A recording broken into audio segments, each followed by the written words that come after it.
Assalamualaikum warahmatullahi wabarakatuh.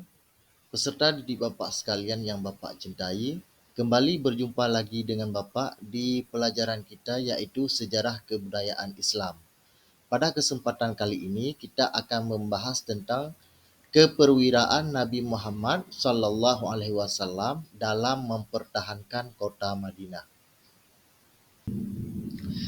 Peserta didik sekalian, keperwiraan adalah sikap kepemimpinan Rasulullah dalam mempertahankan kota Madinah dari berbagai ancaman, baik merupakan ancaman dari dalam atau ancaman dari luar kota Madinah. Keperwiraan Nabi Muhammad SAW dapat kita lihat melalui 3 aspek.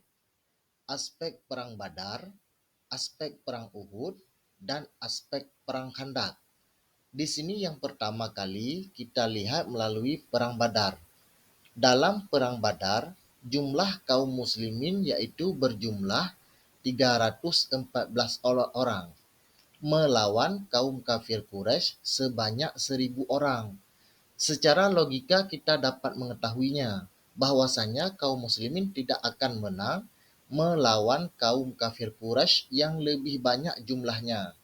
Bila mana kita bandingkan jumlahnya yaitu 1:3. Akan tetapi dalam peperangan ini kaum muslimin meraih kemenangan. Hal ini disebabkan oleh adanya tekad dan anjuran Rasulullah kepada kaum muslimin untuk selalu bersatu dan berani.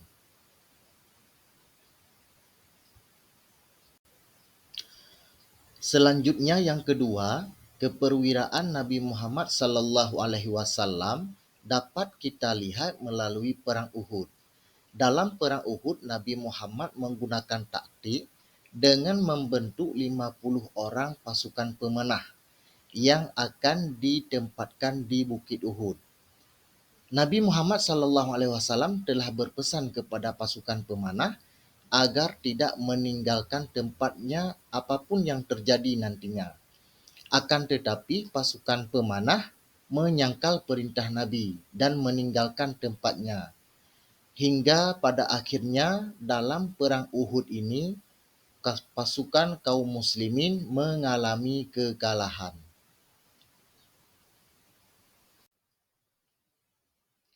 Yang ketiga, keperwiraan Nabi Muhammad dapat dilihat dari Perang Khandaq.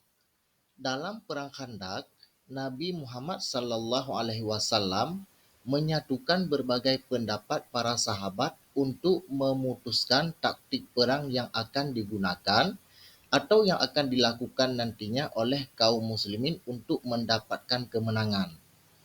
Perang Khandaq juga disebut sebagai Perang Azab karena kaum kafir Quraisy mengelompokkan berbagai suku ras untuk mengalahkan kaum muslimin. Taktik perang yang digunakan oleh Rasulullah dalam Perang Khandaq yaitu dengan menggunakan parit. Dan akhirnya dengan izin Allah, kaum muslimin meraih kemenangan dalam Perang Khandaq.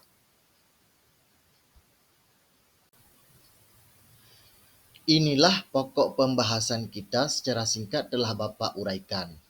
Nah, peserta didik sekalian, sebagai kesimpulan kita pada pokok pembahasan keperwiraan Nabi Muhammad SAW, bahwasanya beliau selalu mengedepankan musyawarah dalam memutuskan suatu perkara demi tercapainya sebuah tujuan. Inilah sikap teladan Rasulullah yang harus kita contohi dalam kehidupan beragama, berbangsa, dan bernegara. Siswa dan siswi Bapak sekalian, inilah yang Bapak sampaikan.